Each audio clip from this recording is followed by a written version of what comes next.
Schedule. Those of that opinion will say aye. Contrary will say no. The ayes have it. The question now is that vote courts stand part of the schedule. Those of that opinion will say aye. Contrary will say no. The ayes have it. Members, the question now is that vote Pacific Island Affairs stand part of the schedule. Those of that opinion will say aye. Contrary will say no. The ayes have it. Members, the question now is that vote employment stand part of the schedule. I call Joe Goodhue. Tēnā koe e te he mana.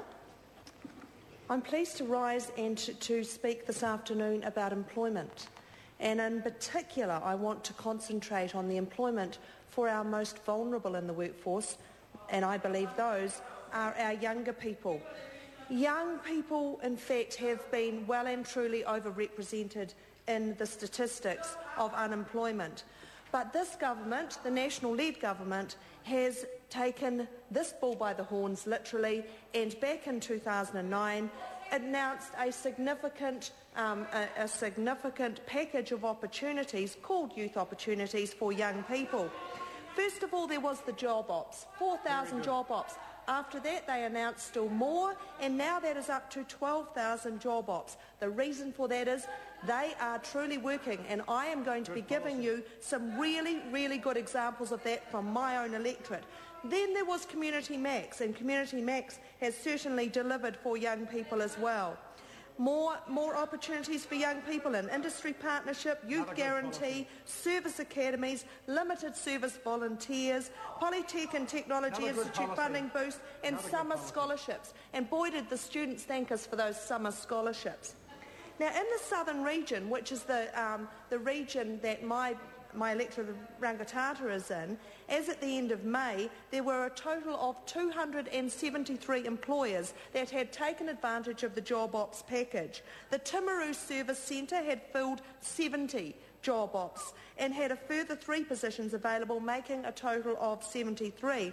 In Ashburton, the Community Link Office, which is working exceptionally well there, they filled 14 job op positions and had a further 1 available. So there were many, many young people in the region.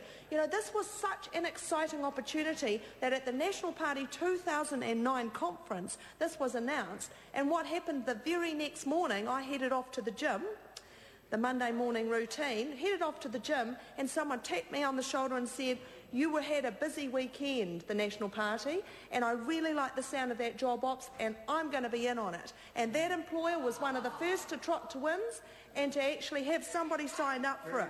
Good policy. But we can talk about policy.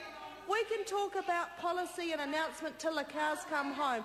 What about talking about some real people? Well, I'm going to. The Bloomers florist owner, Sherilyn Cooperis, needed an extra pair of hands and turned to Work and Income and the Job Ops Initiative for help. That Timaru employer received the information on job ops through the local Chamber of Commerce, because I got in touch with them and said, please push this.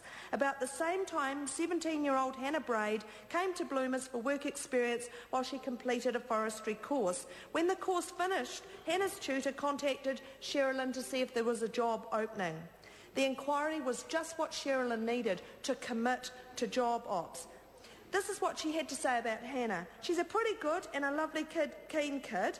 She understands forestry isn't just about playing with flowers. So that was one really, really good example, and Hannah is now employed full-time with Bloomers, having completed her job ops earlier in the year. So she has stayed on in that job after the job ops was over. Then there was 17-year-old Cassandra Hefford, who left school, no qualifications or work experience, but she wanted a job. With the help of Work and Income staff in Timaru and job ops, she's now employed doing something many young people would love to do, helping to plan fun activities for children. She's working in Chipmunks in Timaru, where that particular business also showed a commitment to young people and signed up a job ops. In Ashburton, there was a 17-year-old man who was in receipt of an invalid's benefit. So it's not just about those that are straightforward, not in work or an unemployment benefit.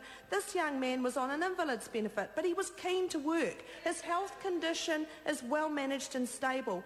So he applied for a full-time job as a workshop assistant with an Ashburton employer, but he missed out on that position. The employer said they may have some part-time work for him.